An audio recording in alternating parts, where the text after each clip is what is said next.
Alors, dans la série, et donc, je réponds aujourd'hui à une personne qui m'avait gentiment envoyé un message sur ma boîte mail et avec laquelle j'ai pu converser par téléphone et qui me dit « J'ai l'impression que je suis pris ou que j'assiste à une formidable pièce de théâtre remarquablement bien mise en scène. » Eh ben oui, et j'ai exactement la même sensation. Je le dis d'ailleurs depuis plus de 3 ans.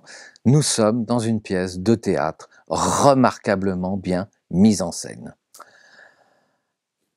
J'en dirai pas plus parce que sinon je vais être catalogué, voire même blackboulé de certains réseaux. J'ai juste repris un texte de Sonia Kierkegaard et ce texte dit la chose suivante. Le feu prit un jour dans les coulisses d'un théâtre et le bouffon vint en avertir le public. Mais c'était le bouffon. On crut à un mot plaisant et le public applaudit.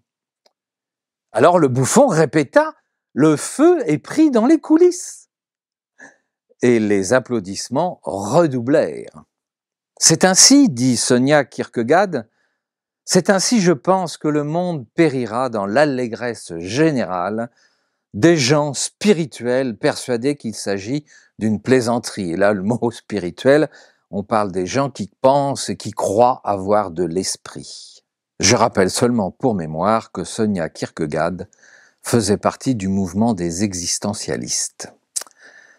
Et ça se définit comment? En fait, en tant qu'humains, nous sommes engagés par notre présence dans l'humanité. Et cette présence existe par notre engagement. De qui la poule et l'œuf? Sommes-nous présents ou sommes-nous engagés? Ou peut-être les deux. En fait, pour plus d'informations, le théâtre fait partie d'un art. C'est le 6e art, on l'appelle l'art de la scène. Et le but du théâtre est avant tout de raconter une histoire au spectateur par l'intermédiaire d'un texte joué par des acteurs. Évidemment, toute ressemblance avec des faits ou des situations existantes depuis 2 ou 3 ans ne serait que le fruit d'un pur hasard. Sinon, je vais être censuré. Donc, il faut que je le dise. Et voilà, le théâtre a des fonctions qui effectivement évoluent au cours de l'histoire. On peut reprendre le théâtre grec, le théâtre romain, le théâtre de boulevard.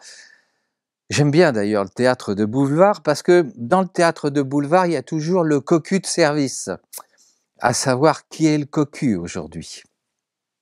Je vous laisse juste réfléchir là-dessus. Comment s'organise et comment s'écrit une pièce de théâtre? Alors évidemment, il y a des dialogues. Mais il y a une chose qui est essentielle, qui fait la dynamique de la pièce de théâtre, c'est le didascalie. Qu'est-ce que c'est que le didascalie? Eh bien, c'est une courte notice placée en tête de chaque acte de la pièce de théâtre.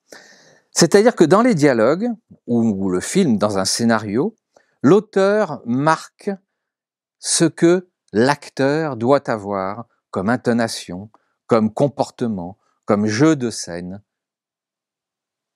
Non, ça vous dit rien non plus?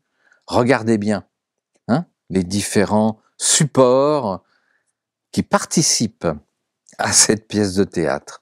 Regardez les points communs. Regardez les textes en commun.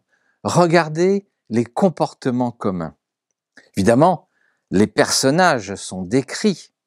Ils ne sont pas pris au hasard. Il nous faut des gens qui ont du talent. Sinon, la pièce ne fonctionne pas.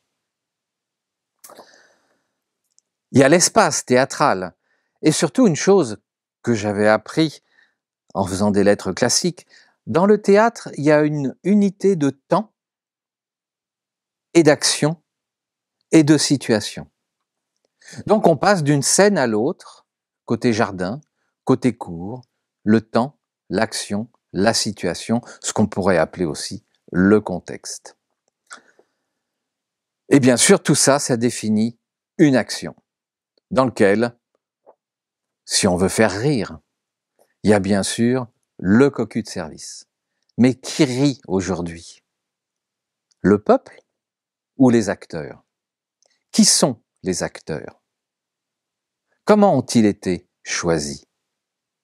Quelle est donc cette pièce qu'ils nous jouent?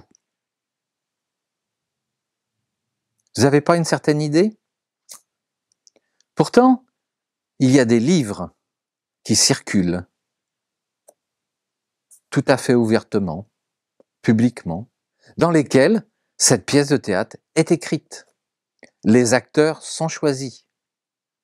Alors, sommes-nous de simples spectateurs endormis qui applaudissons les acteurs? Sommes-nous les cocus de service? Faisons-nous partie de la pièce de théâtre? Et à quel titre? La place est-elle gratuite ou est-elle payante? Et quand je dis payante, pas forcément en monnaie sonnante et trébuchante. Voilà, c'était ma petite réflexion sur la grande pièce de théâtre qui est en train de se jouer en ce moment. Et merci à Paul pour cet échange riche, très très riche. Allez, je vous laisse réfléchir là-dessus. Et comme me disait mon grand-père, si ça ne vous plaît pas, vous n'êtes pas obligé d'en dégoûter les autres. À bientôt.